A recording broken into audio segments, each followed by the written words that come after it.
آنکھوں سے آنسو برسنے لگے۔ وہ شخص کہتا ہے فضا جب یہ خبر حور کی فوج نے سنی تو بگڑ کے وہ فوج کہنے لگی کہ عمر سعد تو نے ہمارے سردار کو قتل کر دیا، کیا تو اب یہ چاہتا ہے کہ ہم اپنے قبیلے میں منہ دکھانے کے لائق بھی نہ رہیں؟ قسم خدا کی اگر ہمارے سردار حور کی لاش پامال ہوئی تو اس جنگل میں خون کی ندیاں بہہ جائیں گی۔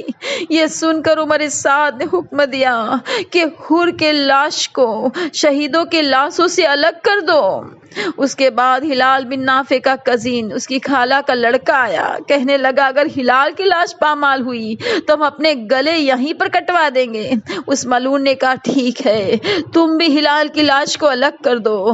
اس کے بعد ابن تمیم کندی آیا، اے امیر ان لاشوں میں علی اکبر کی لاش ہے، ان کی ماں میرے قبیلے میں سے ہیں، لہٰذا اگر علی اکبر کی لاش پامال ہوئی تو بڑا فساد برپا ہوگا۔ عمر سعد نے کہا علی اکبر کی لاش کو الگ کر دو۔ حبیب ابن مظاہر کے قبیلے والوں نے آ کر کہا خدا نخواستہ اگر حبیب کی لاش پامال ہوگی تو میں اپنے قبیلے میں ذلیل و رسوا ہو جاؤں گا اور کسی کو منہ بتانے کے قابل نہ رہوں گا۔ عزیز و حبیب کی لاش بھی الگ ہو گئی۔ لاشوں کو پامالی اتنی رسوائی کا سبب تھی کہ شمر جیسا ملعون سخت دل ہونے کے باوجود عمر سعد سے کہنے لگا کہ عباس، جعفر، عبداللہ، عثمان میرے بھانجے ہیں، کہا الگ کر دے۔ اے فضا سب کے تو وارث مل گئے مگر زہرا کے لال کا کوئی وارث نہیں۔ دیر کے بعد جناب فضا نے اپنی آنکھوں سے دیکھا گھوڑے دوڑ رہے تھے اس جسم نازنی پر۔ عزیز و حسین علیہ السلام کی لاش کربلا کے بن میں گھوڑے کی پاپوں سے پامال ہو رہی تھی۔ ہائے زہرا بھی کس لاش کا پرسہ دوں؟ علی اصغر کی لاش کو قبر سے کھود کر باہر نکالا جا رہا ہے تو سکینہ کی لاش کو قید خانے میں دفن کیا جاتا ہے، تو مسلم ابن عقیل کی لاش کو اے بی بی کوفے کی گلیوں میں بچے رسی باندھ کر پھرا رہے، کہہ رہے ہاذا مسلم ابن عقیل، تو تیرے بیٹے موسیٰ کاظم کی لاش کو اے زہرا بی بی بغداد کے پول پر رکھی گئی ہے۔ الا لعنت اللہ علی القوم الظالمین، انا للہ و انا الیہ راجعون۔ بسم اللہ الرحمن الرحیم۔ یا رب یا رب یا رب یا رب یا رب یا رب یا رب پروردگار، ان تمام مظالم کے انتقام کے لیے تیری آخری حجت بقیت اللہ امام زمانہ کے ظہور میں تعجیل فرما، ہمیں ان کے اوان انصار تابع فرمان شیعہ سے بنا دے، ہمارے امام کو ہم سے راضی و خوشنود کر کے ہم پر احسان فرما، امام کا حق ادا کرنے میں، ان کی اطاعت کرنے میں، ان کی نافرمانی سے بچنے کے لیے سخت محنت کی توفیق عطا فرما، امام زمانہ کو ہم سے راضی و خوشنود کر کے ہم پر احسان فرما۔ پروردگار تو صریح رضا ہے، جلدی راضی ہو جانے والا ہے۔ پروردگار جو ہاتھ تیری طرف بلند ہوئے ہیں، پروردگار وہ ہاتھ نیچے جائے اس سے پہلے تو ہم سب سے راضی ہو جا، اپنی خوشنودی کو ہم پر بڑھا دے، اس دل میں تیرے قرب کا شوق عطا فرما۔ پروردگار دنیا میں جہاں جہاں امام زمانہ کے چاہنے والے ہیں، جہاں جہاں سچے مسلمان ہیں، تمام کی جان، مال، عزت، ایمان، اولاد کی حفاظت فرما، پرچم اسلام کو سر بلند کر، ہر پریشان حال کی پریشانی کو دور کر، ہر قرضدار کے قرض کو ادا کر دے۔ پروردگار جو روزی سے نہیں انہیں روزی سے لگا دے، جن کی روزی تنگ انہیں کشادہ حلال پاکیزہ طیب رزق عطا فرما۔ پروردگار تو نے جو روزی ہمیں دی ہے، سخی دل اور سخی ہاتھ عنایت فرما، تاکہ ان ہاتھوں سے ہم تیری راہ میں تیرے دیے ہوئے مال کو قربان کر سکے۔ پروردگار تجھے محمد اور آل محمد کا واسطہ، کریمہ کا رحیم مولا، تیرے نیک بندوں نے جتنی دعا آج تک تجھ سے مانگی اور مانگتے رہیں اس میں ایک نیک حصہ ہم سب کو عنایت فرما، تمام مریضوں کو شفا عطا فرما، ہر مرحوم کی مغفرت فرما، ہمارے ماں باپ پر اس طرح رحم کر جس طرح انہوں نے ہمارے بچپنے میں ہم پر رحم کیا ہے، ان کے درجات میں بلندی عطا فرما، ہمارے مرحومین کی مغفرت فرما، قبر والوں کو خوشی نصیب فرما، ربنا تقبل منا انک انت السمیع العلیم، سبحان ربک رب العزت عما یصفون وسلام علی المرسلین والحمد للہ رب العالمین برحمتک یا ارحم الراحمین۔ اللہم صل علی محمد وآل محمد وعجل فرجہم۔ اعوذ باللہ من الشیطان الرجیم، بسم اللہ الرحمن الرحیم، الحمد للہ رب العالمین الرحمن الرحیم مالک یوم الدین، ایاک نعبد ایاک نستعین، اہدنا الصراط المستقیم صراط الذین انعمت علیہم غیر المغضوب علیہم ولا الضالین۔ بسم اللہ الرحمن الرحیم، قل هو اللہ احد اللہ الصمد لم یلد ولم یولد ولم یکن له کفوا احد۔ بسم اللہ الرحمن الرحیم، قل هو اللہ احد اللہ الصمد لم یلد ولم یولد ولم یکن له کفوا احد۔ بسم اللہ الرحمن الرحیم، قل هو اللہ احد اللہ الصمد لم یلد ولم یولد ولم یکن له کفوا احد۔ اللہم صل علی محمد وآل محمد، اللہم صل علی محمد وآل محمد، اللہم صل علی محمد وآل محمد، اللہم صل علی محمد وآل محمد، اللہم صل علی محمد وآل محمد وعجل فرجہم۔ اس سورہ فاتحہ مجلس مسئلہ مسائل کا اجر و ثواب، پنجتن پاک، 12 امام، 14 معصوم، 72 شہید، تمام اہل بیت، تمام اہل حرم، جناب مسلم علیہ السلام، فرزندان مسلم علیہ السلام، ارواح 1,24,000 پیغمبروں کو، خصوصاً شہزادی کونین مادر حسین فاطمہ الزہرا سلام اللہ علیہ وسلم کو، شہدائے کربلا، ارشدان کربلا کو ہدیہ کرتے، ان کے طفیل صدقے اور وسیلے میں کل مرحوم مومن مومنات، بانی مجلس اور حاجی مجلس کے تمام مرحومین کو، اور خصوصاً حسن علی رجب علی بھائی حاجی ہرجی بھائی، خورشید بانو بن بنت رجا حسین بھائی، گل بانو بن بنت محمد علی بھائی، رجا حسین بھائی جویر بھائی، نور بانو بن بنت فاضل بھائی، دلاور حسین بھائی علی بھائی، رقیہ بن بنت محمد علی بھائی، تمام رشتہ دار مومن مومنات کو، تمام فیملی کے تمام ممبروں کو، تمام مرحوموں کو ہدیہ کرتے ہیں، دعا کرتے ہیں پروردگار قبر والوں کو خوشی نصیب فرما، انہیں جوار معصومین میں جگہ عنایت فرما، حقوق اللہ حقوق الناس میں سے جو کچھ بھی باقی رہ گیا پروردگار تو اسے معاف فرما دیں، تمام گناہان کبیرہ صغیرہ کو معاف کر کے انیک گناہ نیکیوں میں تبدیل کر دیں۔ ربنا تقبل منا انک انت السمیع العلیم، سبحان ربک رب العزت عما یصفون وسلام علی المرسلین والحمد للہ رب العالمین برحمتک یا ارحم الراحمین۔ اللہم صل علی محمد وآل محمد وعجل فرجہ۔